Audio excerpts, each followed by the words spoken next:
How are you? I hope you guys are always happy and healthy. It's me, Fitrothul Mukaromah, from Class F, speaking for General Purposes, State University of Malang. On this occasion, I would like to deliver a speech that is related to our health, especially our mentality. I will talk about anxiety disorders, but before we start the topic, I will divide the issue into 4 parts. The first part is, what are anxiety disorders? Second, we have anxiety disorders symptoms. Third, we get causes of anxiety disorders. And last, I will talk about how to manage anxiety disorders. For a disclaimer, I gathered the information from some sources, so it's not purely mine. I just collected the information, and you guys are strongly allowed to give some suggestions or comments whether I give some inaccurate information. Okay, so let's move to the first part. What are anxiety disorders? Anxiety itself is a normal reaction to stress or pressure and can be beneficial in some situations. But anxiety disorders differ from that. It is a condition when fears and nervousness become too much and uncontrolled, which will make some problems in our life. These feelings can cause people to avoid situations that trigger or worsen their symptoms. It can affect their jobs, schools, and their relationships with others. As we already have a brief image of what anxiety disorders are, now I will move to the next part, anxiety disorders symptoms. The main symptom of this disorder is excessive fear or worry. It can also affect the way someone sleeps, breathes, stays still, and concentrates. The common symptoms of anxiety disorders are panic, fear, uneasiness, feelings of danger, sleep problems, not being able to stay still and calm, cold, sweaty, numb, or tingling hands or feet, shortness of breath, hyperventilation, heart palpitations, dry mouth, nausea, tense muscles, dizziness, thinking about a problem over and over again, hard to concentrate, and intensely or obsessively avoiding feared objects or places. Even though we already know some of the symptoms, avoid to self-diagnose yourself. Consult with the experts is the only way.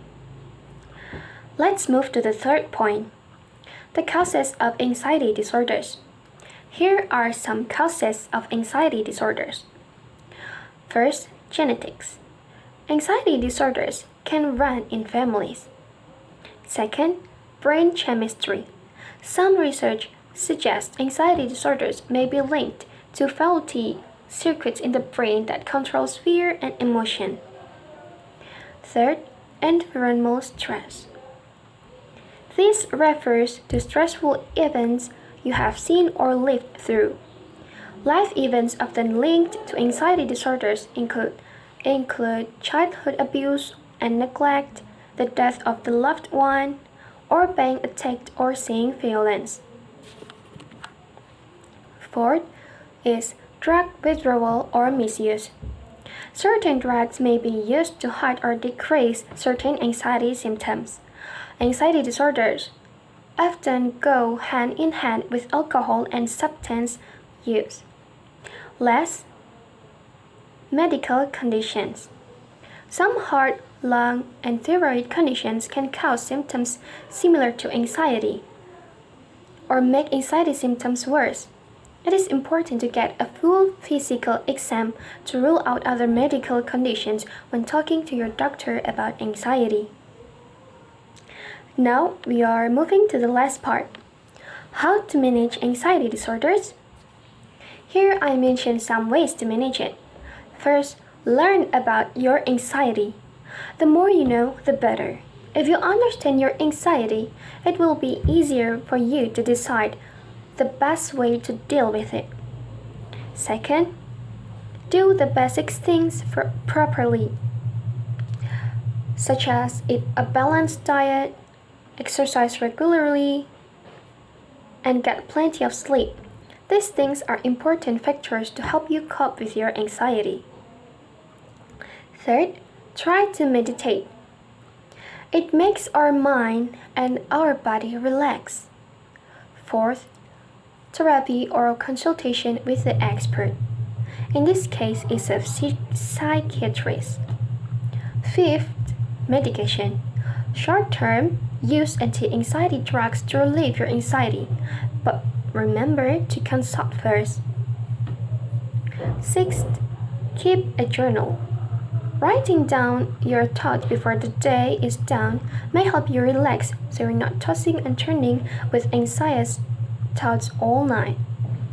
Seventh, manage your negative thoughts. Thinking positive thoughts instead of worrisome ones can help reduce anxiety. This can be challenging if you have certain types of anxiety. Cognitive behavioral therapy can teach you how to redirect your thoughts. And last, seek for support. Some people find it helpful and uplifting to talk to others who are experiencing the same symptoms and emotions.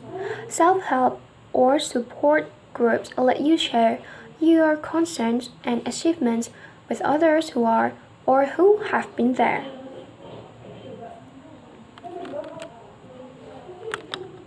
Well, I think we have reached the end of this speech. I hope you guys can pull out some useful information about what I have delivered. Thanks for your attention and sorry for any inconvenience. See you.